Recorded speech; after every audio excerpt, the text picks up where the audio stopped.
Okay, hi. Yeah, I'm just doing a quick little video here where I want to put forth a few introductory remarks before we start Judaism. Okay. Now, every religion has its own particular flavor, characteristics, sort of emphasis. For example, Buddhism is very psychological in deconstructing the nature, the nature of reality, the nature of the self, right? And it's sort of focused, very psychological and philosophical. But Judaism, in terms of what really makes it tick and what it's all about, is very much about the history of the Jewish people.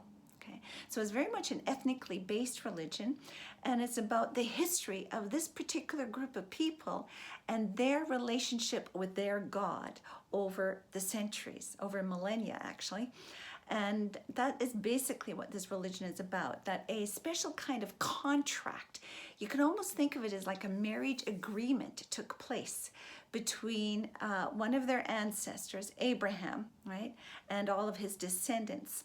And that they get to be in this relationship with this particular God over time, over the centuries, that is meant to be in some ways a model for reality. They are meant to be a holy people reflecting the character of God as a holy God, and are then expected to fulfill all of these commitments and commandments that they are to follow to demonstrate the character of God, the holiness of God, and what's expected for humanity in terms of how they are to live.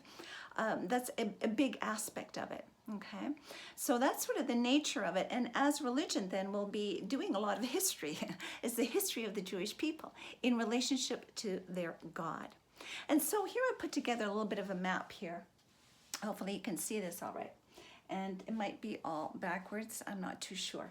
But it begins here with the figure of Abraham, and going back into the Middle East area there of what used to be known as Mesopotamia, the region that today is largely in Iraq, where we have the figure of Abraham, who is held that most people think, and scholars, academics think he lived maybe around 1800 BC. And so this is where the story begins, and the contract begins with the figure of Abraham. And then it's going to be the history as it unfolds from there on. And out of this relationship with the God of Abraham, we have the birthing of the religion of ancient Israel. Okay, the religion of ancient Israel. That some people refer to this older period here as Proto-Judaism. This is the various books that we have in what's known as the Christian Bible, the Old Testament section. And testament means covenant or contract. Okay, that is sort of what's described here in what people call the Old Testament, the history of this, what's called the biblical period. Okay, that goes on for about close to 2,000 years. Okay, so we've got a lot of history here, and the religion that it develops over time, beginning with the figure of Abraham onward. Okay. Then in the first century of the Common Era is very much a pivotal point where you have some major events happening. We have, on the one hand, we have the destruction of the Jewish temple as a result of the Jewish-Roman war that takes place, okay, in what was known as Judea in Roman times there. And that leads to then the destruction of the temple, and therefore the destruction really of how the people could fulfill a lot of the commandments of their religion, how they could fulfill all the rituals that were required of them, the need for a priesthood to do the rituals in the temple, right? So this is a major period of, if you want to call it, destruction with respect to the religion of ancient Israel. And that temple has not been rebuilt. So as of yet, they're not able to live out the religion the way they did in ancient times. So this is a period of major adaptation of the religious tradition. And what evolves out of that is often what's referred to as Rabbinic Judaism, how the rabbis who were leaders at that time, how they adapted to the situation and how they stipulated how the people could continue on in living out this covenant, this contract with all of its commandments, how they could adapt it to the present time. Okay, and so that then is what gives rise to what we refer to often as classical Judaism. Some refer to it as Rabbinic Judaism, but the Judaism that we know of today is largely the evolution out of this time period.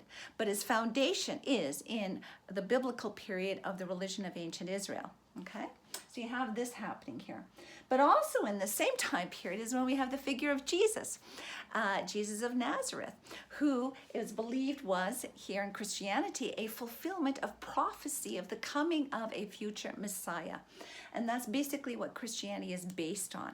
So Christianity is very much based upon the biblical period, the religion of ancient Israel, and its prophecy and promise of the coming of a Messiah. And so it's held in Christianity that through Jesus, a new contract, a new covenant has been established. One that is not bound to a particular group of people, like the Jewish people, but one that is open to the whole world, where every human being is invited to enter into this new contract. Okay, so more of a universal contract with the God of Israel, who's actually, the God of the universe, really, right?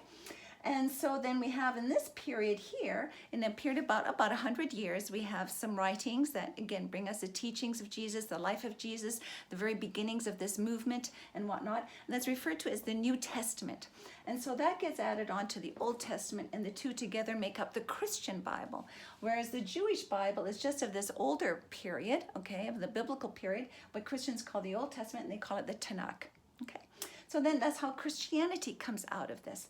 So this biblical period of the religion of ancient Israel is very much foundational to both Judaism and Christianity.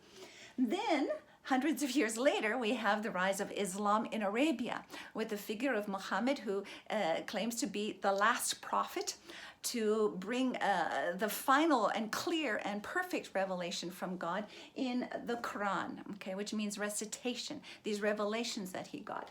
And that gets established over in Arabia in around the 600s. And as a religion, it basically draws very much from Jewish and Christian sources and traditions, a lot of the stories and beliefs that existed in Arabia at that time. There were Jewish communities and Christian communities in Arabia, and that's sort of drawn from in ways to give rise to Islam, all right, with its own unique, Muslim kind of stamp on it, okay? So that's just a little bit of an intro, just so in terms of the Western religions here, these are the three big ones and how they kind of relate to each other, just as a bit of an introduction, all right? And so we will, of course, start here with Abraham, the figure of Abraham, and just the whole, some of the basic beliefs in the Mesopotamia area at that time, and then how things evolved from there, okay, as we begin our journey on Judaism. All right, so hopefully this makes sense and you can see this all, and I'll just leave it there for a sec for you, but it should be pretty straightforward. Okay, all right, ciao, see you in a bit.